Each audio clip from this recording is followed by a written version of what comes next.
Alors pour les facteurs environnementaux, les réponses sont assez simples. Premièrement, pour la radioactivité, pour la leucémie lymphoïde chronique, non.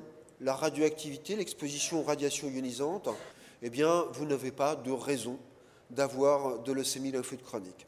On ne connaît pas pour la maladie de Waldenström. En fait, on aura la réponse probablement dans quelques temps. Pourquoi? Parce que la maladie est plus rare et qu'on n'a pas tous les éléments pour répondre de façon formelle à cette question. Le rôle des pesticides, il est largement évoqué dans les régions, dans l'Ouest, qui est plutôt des régions agricoles. Et très probablement, la réponse pour la leucémie lymphoïde chronique est non. Donc en fait, on peut utiliser les pesticides. Il n'y a pas de risque accru, de risque augmenté pour cette maladie. On ne sait pas encore non plus, on n'a pas la réponse de façon formelle pour la maladie de Waldenström. Là aussi, pourquoi? Parce que la maladie est rare et que les effectifs sont pas suffisamment nombreux. Néanmoins, dans le futur, on pourra répondre à cette question. L'alcool, la réponse est non dans les deux maladies, donc ça nous permet et ça vous permet de boire votre petit verre de vin rouge, un bon Bordeaux finalement, c'est pas désagréable et ça ne devrait pas nuire non plus à votre santé.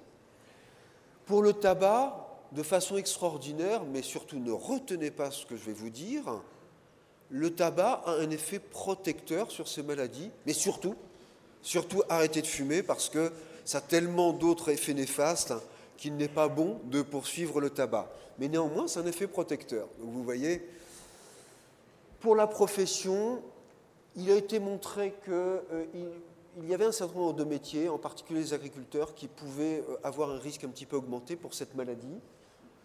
Enfin, pour les agents infectieux, vous savez qu'il y a de nombreuses maladies qui sont déterminées par des bactéries ou d'autres virus.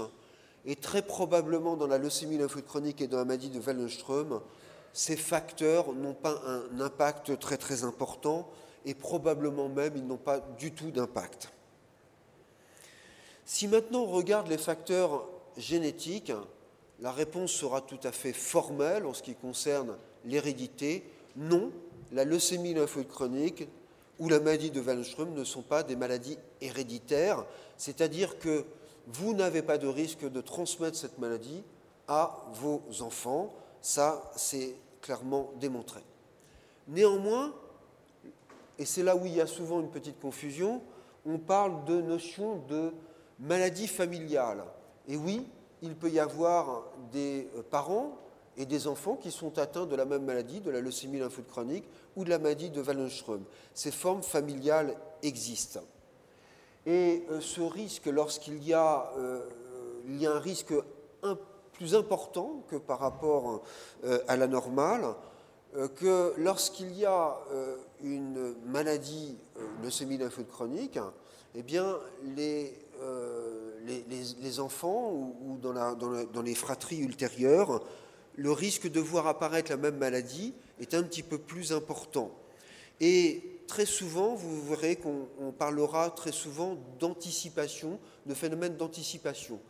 Pourquoi? Parce que dans ces formes familiales, qui restent néanmoins rares, lorsque la leucémie lymphoïde chronique, par exemple, apparaît à l'âge de 60 ans, eh bien, chez les enfants ou dans les fratries ultérieures, la leucémie lymphoïde chronique peut arriver à un âge plus précoce, environ 5 ou 6 ans avant.